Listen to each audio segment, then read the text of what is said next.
Il ne reste qu'un seul épisode d'Euphoria et la série nous prépare au pire.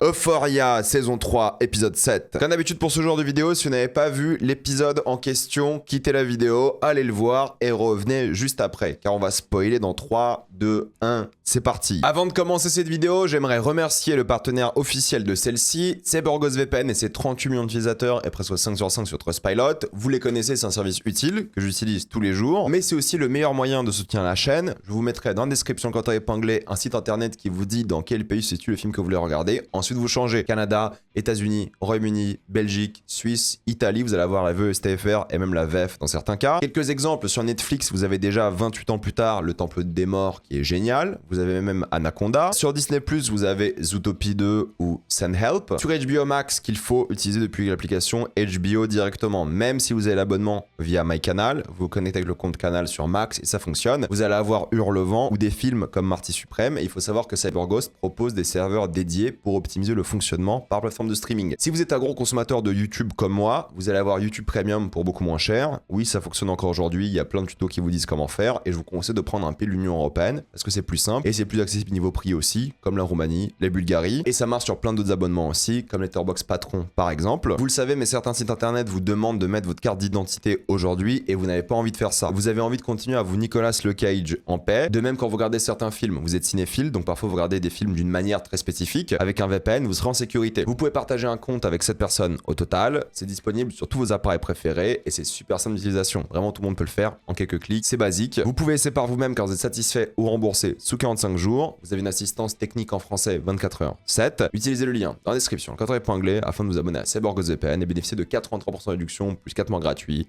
Foncez sur l'offre. C'est un épisode que je trouvais assez intéressant parce qu'il parle vraiment du début et de la fin. La série nous prépare à avoir un dernier épisode final, contrairement à des séries peut-être comme The Boys ou même Stranger Things. Il y avait moins cette vibe, je trouve, épisode final où ça peut mal se passer. Même Stranger Things où il y avait ce truc d'épisode final qui sortait le 1er janvier à 2h du matin, il y avait moins ce truc où on se disait « Ok, ça peut mal finir, il y a une grosse hype. The Boys, n'en parlons même pas, l'épisode final il est sorti, il a déjà été oublié, c'est assez triste par rapport à ça, j'en ai fait la critique la semaine dernière, mais au fait je trouve que c'est intéressant parce qu'il joue à fond sur ça, il prépare une sorte de hype en mode la semaine prochaine, c'est le plus long épisode d'ailleurs de l'histoire d'HBO, 1h38 si je dis pas de bêtises, donc c'est quand même un film qui va sortir, ils mettent tous les enjeux en place, ils préparent tout pour la fin et ça donne envie de voir la suite. Et justement, pour parler de la fin, il commence avec le début et c'est assez intelligent de montrer le pire du personnage de Colman Domingo.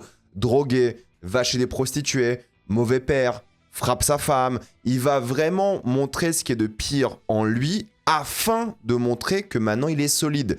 Maintenant, on peut lui faire confiance. Maintenant, c'est la thématique de cette saison aussi, c'est la rédemption.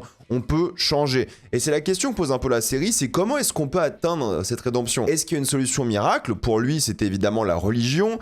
Pour certains, ça sera la fin de l'addiction. Pour certains, ça sera lui-même, Ali en soi. Et d'ailleurs, c'est hyper intéressant parce que tous ces chemins qui mènent vers une sorte de libération, rédemption, se font toujours grâce à l'aide de quelqu'un. C'est jamais quelque chose qui se fait par la solitude. Et d'ailleurs, la solitude tue. On l'a vu durant le Covid. Je trouve que c'est intéressant d'ailleurs de parler de la solitude du Covid parce que ça a vraiment fait du mal à beaucoup de personnes et des gens se sont vraiment suicidés. Donc c'est intéressant d'avoir vraiment mis l'accent sur ça en disant tu as besoin d'aide pour t'en sortir. Tu ne peux pas y arriver tout seul. Que ce soit spirituellement, religieusement ou juste de l'aide physique comme Ali. Je trouve que c'est bien de montrer ça et on n'en parle pas assez. Et la solitude du Covid est le fait d'être toujours vraiment accompagné. Lutter contre ces démons, ça se fait souvent à plusieurs aussi. Je trouve que c'est vraiment très bien. Et c'est la question que pose la série que je trouve très bien de ce point de vue-là aussi. C'est comment arriver vers cette rédemption. Rue, c'est quoi pour elle? Parce qu'elle hésite, hein. Elle se dit les choses à haute voix, elle en parle à ses amis. Est-ce que c'est aider la police? Est-ce que c'est trahir ses méchants amis avec Alamo et tout? Est-ce que c'est trahir les nazis? Il y a un côté révélation religieuse du précédent épisode qui l'a fait passer un peu pour une folle, hein, disons les choses. Mais il y a un mélange aussi de culpabilité, de délire spirituel. Elle se croit un peu choisie par Dieu aussi. Et justement, cet épisode va aller un peu à l'encontre de tout ça, va un peu démystifier cette révélation tout le long. Et ça crée beaucoup de conflits, de doutes dans la tête de gens qui doutent, quoi, de manière générale, quoi. C'est-à-dire que oui, elle commence à s'en sortir, mais là, il y a tellement d'obstacles, tellement de problèmes, sauf qu'elle va se mettre elle-même dans la merde. Elle se sent libre, du coup, elle dit tout à haute voix à tout le monde. Lexi et Maddie, évidemment, n'y croient pas. elle la considère aussi comme un petit peu dérangée à ce stade. Et il y a un décalage dans la mise en scène. Lexi en flou arrière pendant que elle lit sa Bible. Elle est vraiment concentrée et elle se sent un peu puissante. Elle se sent libérée par la révélation divine. Mais évidemment, ça la met dans la merde, car Maddie a entendu ce qu'a dit Lexi. Et en plus de ça, elle a répété à Alamo. Alamo, il a cramé direct, mais il n'a pas réagi. Bon, tu sens que ça fait un peu emprise aussi, comme s'il était sous drogue, quoi. Il y a un truc de la drogue religieuse qui est vraiment bien, entre la réalité, le rêve, c'est spirituel. Donc je trouve que c'est intéressant de faire ces liens entre son passé d'addict, maintenant cette nouvelle addiction qu'est la religion, ce délire fanatique presque qu'elle a en elle, et en même temps le fait que ses amis lui font pas confiance, ses amis l'écoutent pas, sauf Ali évidemment. Et Ali, il est hyper intéressant parce que justement, il écoute Rue, mais s'y oppose pour l'aider. C'est-à-dire que elle se sent choisie comme Moïse, mais comme il a très bien dit, bah Moïse n'a pas atteint la terre promise. Parce que toi, tu dis, ok, elle se sent choisie, il y a une révélation, elle va peut-être survivre Euphoria, surtout que c'est un personnage qui est vraiment Sam Levinson, quoi. Il a toujours adoré le personnage de Rue, donc t'as envie que ça se finisse bien pour elle. Mais en même temps, il y a un débat qui s'ouvre sur l'interprétation. C'est la base même de la religion, hein, c'est d'avoir plusieurs interprétations, d'avoir plusieurs avis sur comment est la religion, ce qu'elle symbolise. C'est pour ça qu'il y en a plusieurs aussi et qu'il y a des divisions au sein même de religion. Et c'est bien de faire ce lien entre justement le doute, le débat, la spiritualité, l'addiction et juste l'aide humaine, quoi. Ali, il est là pour l'aider, en lui faisant garder les pieds bien sur terre, évidemment, mais c'est justement comme ça qu'on aide les gens. C'est pas en les manipulant, c'est pas en disant des mensonges, c'est en étant là, honnête, sincère avec eux. Et ce lien qui est fait entre les activités de Rue, genre il parle de l'alter promise et ensuite il y a un cut sur le club de striptease. C'est génial comme transition. En fait, ça parle de ces deux mondes-là qui s'entrechoquent et ça fait un peu d'humour forcément. D'ailleurs, ils font deux fois cette transition, hein. Quand Ali va frapper sa femme, ensuite il y a une transition sur lui qui fait genre c'est un boxeur. Bon, c'est un peu dérangé et malsain, mais c'est justement ça. C'est l'alchimie qui fonctionne bien entre les deux. Ça a toujours été les meilleurs passages de Euphoria. Quand il y a Ali, quand il y a Rue, le meilleur épisode de Euphoria, c'est justement dans le diner. Vous savez, l'épisode spécial qui est sorti il y a quelques années. Donc ça fonctionne bien dans la série et ça traite de sujets que je trouve sont sérieux, sont intéressants, pas faciles à traiter de manière générale, mais qui fonctionne et qui crée vraiment un attachement au personnage. Et ça fait penser à l'ancien Euphoria avec les thématiques de la nouvelle saison. Et je trouve que c'est le bon mélange et c'est vraiment bien. C'est pas pour rien d'ailleurs qu'on revoit l'arbre en feu, mais cette fois-ci, il est moins accueillant. Cette fois-ci, l'arbre a été détourné de son image initiale, qui était la révélation, qui était justement cette aide spirituelle ou cette folie spirituelle, on ne sait pas trop, et ça n'a pas le même effet. Là, vu que c'est les nazis qui ont cramé l'arbre, ça fait un peu genre Ku Klux Klan, vous savez, les Ku Klux Klan qui brûlent des croix, ce genre de truc. C'est plus le buisson ardent, c'est vraiment menaçant cette fois-ci, c'est dangereux, et la voir face à cet arbre qui brûle, c'est compliqué. C'est déjà le symbole de sa révélation qui s'écroule, de la réalité qui la rattrape, et en même temps le symbole de la religion qui est détournée, de la religion qui a plusieurs symboles, qui se soient positifs ou négatifs, et ça revient énormément cet épisode avec le serpent, j'en parle dans quelques secondes, mais je trouve que l'arc de Rue est hyper intéressant, Ali c'est toujours un plaisir, Coleman Domingo est génial, et ça crée un truc assez fort dans la série, qui est émouvant, et je pense vraiment que ce sera l'épisode le plus apprécié de cette saison aussi grâce à ça. Et je trouve que la conclusion de Cassie et de Nate est plutôt bien amenée dans le sens où les deux se sont clairement brûlés les ailes, ils sont allés dans le péché entre guillemets, ils ont fait des choses qui étaient inadaptées, des folies pour l'ego, pour l'argent, et en même temps Cassie elle veut sauver Nate quoi qu'il arrive, elle veut le sauver, alors qu'on n'a jamais ressenti leur amour en réalité, elle était clairement sous emprise, elle était folle amoureuse de lui, mais on le ressentait jamais parce que c'était pas réel, quoi. C'est juste lui qui l'a manipulé depuis le début. Et je trouve sa mort assez bien trouvée au final. Le coup du serpent était stressant. T'as cette idée de mise en scène avec le serpent, vous savez, qui rentre dans ce sort de tuyau. Et plus il descend dans le tuyau, moins il y a de lumière. Et d'un coup, il y a l'obscurité avant que le serpent retombe. Et ça révèle la lumière. Évidemment, la lumière, il y a un côté encore une fois religieux, divin par rapport à ça. Le serpent, c'est un symbole religieux extrêmement fort. Évidemment, mais juste ce moment d'obscurité avec le serpent qui descendait progressivement dans ce tube et le serpent qui entendait le bruit, au fait c'est le fait d'avoir demandé de l'aide qui l'a tué en même temps. Je trouve que c'est fascinant parce qu'en fait là il y a le temps. Là il y a 1h20 d'épisode et je vous avais dit les précédents épisodes d'Euphoria ils allaient trop vite. Vous savez, je pense surtout à la séquence dans le diner avec Maddie et Alamo, ça arrivait trop vite. Ils voulaient mettre du stress et de la tension mais ils n'ont pas le temps. Là il y a 2 séquences je trouve qui sont vraiment bien, voire 3 dans cet épisode là qui sont bien plus longues, bien plus stressante parce qu'en fait il y a 20 minutes de plus quoi. Et quand tu donnes plus de temps, ça permet de faire plus de cinéma parce que quand même en termes de mise en scène je trouve que ça reste très très solide encore une fois, ça se rapproche du cinéma et quand t'as 20 minutes de plus tu fais plus de tension, plus de stress, t'as plus d'idées, tu tentes des choses. C'est pour ça que la semaine prochaine je pense que les 1h40 il y a pas mal d'intrigues à conclure mais ça va. Honnêtement, c'est pas comme The Boys où il restait 1 heure et t'avais tout à conclure. Là, ils ont déjà pas mal conclu en amont. Et la semaine prochaine, je me dis, putain, t'as 1h40 presque, je crois que c'est 1h38, hein, ou peut-être 1h28, un truc comme ça. Et ils vont faire du cinéma, quoi.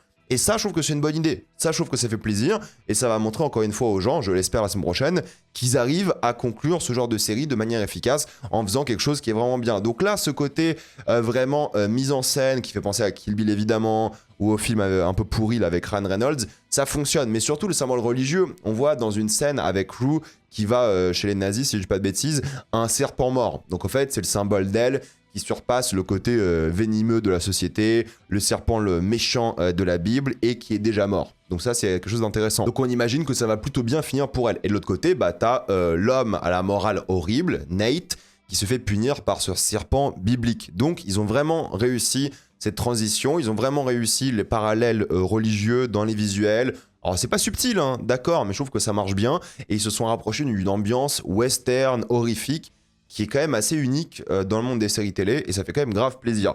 Après, le truc, c'est que Sam Levinson, bah moi je pense qu'il a un vrai mépris envers les travailleuses du sexe, je pense qu'il les déteste vraiment. OnlyFans est une plateforme nulle qui n'aide pas les créatrices, les TDS sont comparés à des serial killers, elles sont dominées par leur Mac, genre Maddie, elle gifle quand même Cassie dans ces épisodes-là, elles doivent manipuler, trahir, se prostituer avec des mecs célèbres pour exister, son cœur n'y est pas. Clairement, c'est pas du tout glamour, c'est lugubre, c'est sombre, elle réalise même pas qu'elle est autre chose que ses seins, elle fait la remarque d'ailleurs, ce qui fait penser à quand même un truc que subit Sydney Sweeney assez régulièrement, donc je trouve que c'est quelque chose d'assez particulier parce que tu vois que le mec il n'aime pas les TDS. Sam Levinson, à aucun moment il a de l'empathie pour les travailleuses du sexe, et je trouve que c'est quand même assez particulier, c'est un choix, on peut ne pas l'aimer, c'est peut-être un peu réactionnaire, je sais pas, mais en tout cas c'est un parti pris artistique que je trouve intéressant, et justement là, il y a quand même un épisode où Cassie subit une violence extrême, surprenante, pas méritée. Et pour la première fois, si je dis pas de bêtises, dans cette saison 3, je me suis dit, ah, là, Sam Levinson, il montre un peu d'empathie. Là, il comprend un petit peu et il montre à quel point bah, c'est un métier difficile qui ne mène que à la violence et peut-être même à la mort. Mais pendant un petit moment, il comprend et il voit ce qu'elles subissent et il montre ce personnage-là voilà, qui est mis comme une sorte d'animal sur le lit, complètement attaché. Il montre ça avec un peu de compassion. Et je trouve que cette violence extrême, ça joue sur ça aussi. Et je trouve que pour une fois, il a un peu d'empathie. Mais ça marche bien le côté gangster, parce que voilà, la réalité, c'est ça aussi. Hein. Quand tu triches, tu manipules, tu voles de l'argent, bah t'es dans des situations qui sont dangereuses pour toi. Ça peut mal finir. Le travail du sexe, c'est hyper dangereux aussi. Et j'adore l'impact, justement, moi, des intrigues de gangsters. Je trouve qu'elles sont bien amenées. Alors, la série a pas toujours été parfaite, en tout cas cette saison. Mais je trouve que lorsque ça parle de gangsters de manière efficace et que ça prend son temps, c'est génial. L'impact de Alamo. Je veux dire, Maddie ne veut pas perdre sa vache à lait, Cassie. Ça, c'est évident. Et elle demande à Alamo de l'aider. En échange, elle se vend à Alamo. C'est ça qui est intéressant. Elle se prostitue aussi, que ce soit une prostitution physique ou morale. Elle se prostitue. Du coup, c'est un cycle éternel du patriarcat, d'Alamo, qui fait que ça. Violence, sexe, strip club, drogue. C'est le symbole. Et en même temps, ces femmes qui se vendent, ces femmes qui essaient de garder leurs conditions matérielles coûte que coûte, quoi. Même si elles doivent perdre un peu, leur corps, leur dignité d'un certain point de vue, quoi. Donc je trouve que c'est intéressant. Et ça crée une scène de tension, parce que pour l'instant, entre Alamo et Maddie, il y avait un truc un peu presque d'amitié, de business, et d'un coup ça switch, tu dis ah, en fait il est comme les autres, quoi. En fait c'est un mec, il est là, il veut aussi toucher à ça. Et je trouve que l'esthétique durant cet épisode là et cette séquence là est vraiment bien. Toutes les séquences de gangsters avaient une vraie patte qui était vraiment bien trouvée, avec le grain de l'image qui est très fort, qui est très crade, dans ce passage en voiture qui fait un peu road trip avec le gang d'Alamo, les nazis. Il y a un truc vraiment où ça va dans une direction très précise, ça crée quelque chose d'assez particulier, et ça fait vraiment cinéma, quoi. La gueule du truc, l'éclairage, le contraste. Et franchement, la pellicule, tu le ressens et ça dégage un truc où tu dis ouais, j'ai envie de voir une série d'une qualité comme ça, quoi. Il y a de l'enjeu, c'est assez fort. Toutes les séquences avec justement Rue et l'autre mec avec le sniper, pareil, il y a un truc, ça fait très western, en même temps ça fait film noir, et j'adore vraiment les différentes ambiances. Maddie qui est mise comme ça devant le mur, comme un trophée à côté des animaux, c'est quand même quelque chose d'assez fort et malsain, mais esthétiquement ça envoie quelque chose et je trouve que c'est vraiment bien. Mais pour moi, la séquence qui est vraiment réussie, c'est non pas Maddie qui devient un animal ou un trophée, c'est la séquence digne d'un film noir des années 50, 70, une vibe un peu Chinatown, forcément, mais en fait vous choisissez l'époque, peu importe. Il y a ce côté film noir, détective, police, gang, un peu Orson Welles aussi, je pense à La Soif du Mal, il y a un truc par rapport à ça, et en même temps je trouve que c'est une séquence qui est un peu stressante, qui est surprenante, mais qui est surprenante par la facilité de tout ça. Ça se passe plutôt bien en réalité. Mais quelles sont les conséquences de ce qui s'est passé là? Parce que là, ça s'est passé bien, c'est un mec qui tue les Arméniens, ça va très vite, et en même temps, ça aura un impact parce qu'il a peur des Arméniens. Ça l'inquiète aussi un petit peu. Donc, je pense que ça va bien jouer sur nos attentes, que cette séquence-là soit faite comme ça, qu'il ait tué le patron, que ce soit facile, que ce soit une séquence quand même assez stressante. Mais en même temps, bah maintenant, il y a un enjeu aussi de la part des Arméniens de se venger. Ça va causer de problèmes et je pense que les gangs vont tous s'anéantir entre eux, quoi. Les nazis, les Arméniens, le gang d'Alamo. Mais la question, c'est qui domine qui? Parce que quand même, là, il a tué un mec, il a sûrement déclenché une guerre entre tous les gangs pour cette femme, Mahdi. Du coup, est-ce que c'est pas aussi Mahdi qui a une sorte d'emprise sur lui? Est-ce qu'il a pas vraiment des sentiments pour elle d'une certaine manière? Et en plus, il y a ce stress du boss, quoi, l'Arménien qui chuchote et tout. Tu sais pas ce qu'il dit. Est-ce qu'il va déclencher encore une tuerie? Quelque chose comme ça. Donc tu sais pas comment ça va se passer. Et c'est justement ça que j'ai dans cet épisode-là. C'est le stress. À quel point ils ont géré ça. Ils savaient très bien s'adresser au public. Ils savaient très bien comment créer une tension qui marche bien, avec des vrais enjeux, avec une envie de voir la suite et de bien conclure tout la semaine prochaine, quoi. Franchement, je suis pas du tout inquiet pour la semaine pro. Je pense qu'ils vont vraiment y arriver et que ça va être assez impressionnant parce que la séquence avec Lou et Faye, le truc un peu d'infiltration, horrifique, tu penses un peu à la rédemption des deux, c'est une séquence lente qui prend son temps pour le coup, pleine de manipulation, de trahison, mais en même temps assez touchante, quoi, parce que Lou, elle est là aussi pour régler les problèmes du passé. Elle veut sa rédemption, Faye y croit aussi, elle peut sortir de ce bourbier, mais encore une fois, il suffit d'une petite trahison, il suffit de parler de filles perdues, de ne pas penser à l'argent comme Faye le voulait, et d'un coup, bah, Faye trahit, quoi. Et je trouve que ça a fonctionné bien parce qu'il y avait de la tension, il fallait. Ça prenait son temps parfaitement pour entendre le bruit, chaque moment, vous savez, la clé qui rentre dans la porte, ensuite le coffre qu'il faut sortir, le mec qui dort, elle qui crie à la fin avec un cri strident et tout, ça fonctionne, quoi. Et c'est ça qu'on aime bien dans ce genre d'épisode.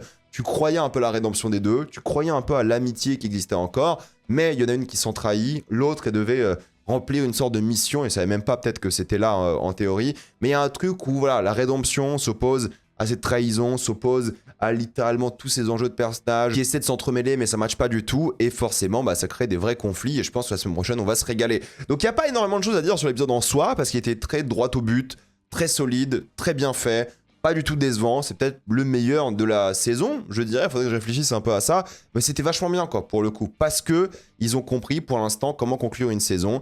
J'ai pas peur pour la semaine prochaine, j'ai été satisfait, je m'attendais pas à ce soit aussi long, 1h18. Mais c'était top. Non, franchement, c'était vraiment bien de ce point de vue-là. C'était peut-être moins complexe thématiquement, parce que là, c'est le plus concentré sur le fait d'avancer dans l'intrigue et tout, même s'il y avait des parallèles religieux, des petits moments et tout. Mais voilà, c'était super efficace. Ça fonctionne du tonnerre. Et oui, bah c'était bien. Donc je sais pas ce que vous en pensez dans les commentaires. J'ai envie d'avoir votre avis et j'ai hâte d'être la semaine prochaine, forcément, on en parlera. Avant de quitter cette vidéo, pensez à utiliser le lien dans la description, le code épinglé, afin de débloquer toutes les plateformes de streaming en toute accessibilité, sécurité avec beaucoup plus d'œuvres. Tout ça pour 2,03€ par mois, plus 4 mois gratuits. Foncez sur l'offre. Pensez à vous abonner à la chaîne pour voir les prochaines vidéos. Mettez un j'aime, ça aide beaucoup la chaîne. Suivez-moi sur tous mes réseaux. Maintenant, toutes les vidéos sont disponibles en mode podcast. Et j'ai aussi un compte Instagram, TikTok, Twitch où je crée du contenu exclusif. Moi, je vous dis à la prochaine fois. Salut à tous.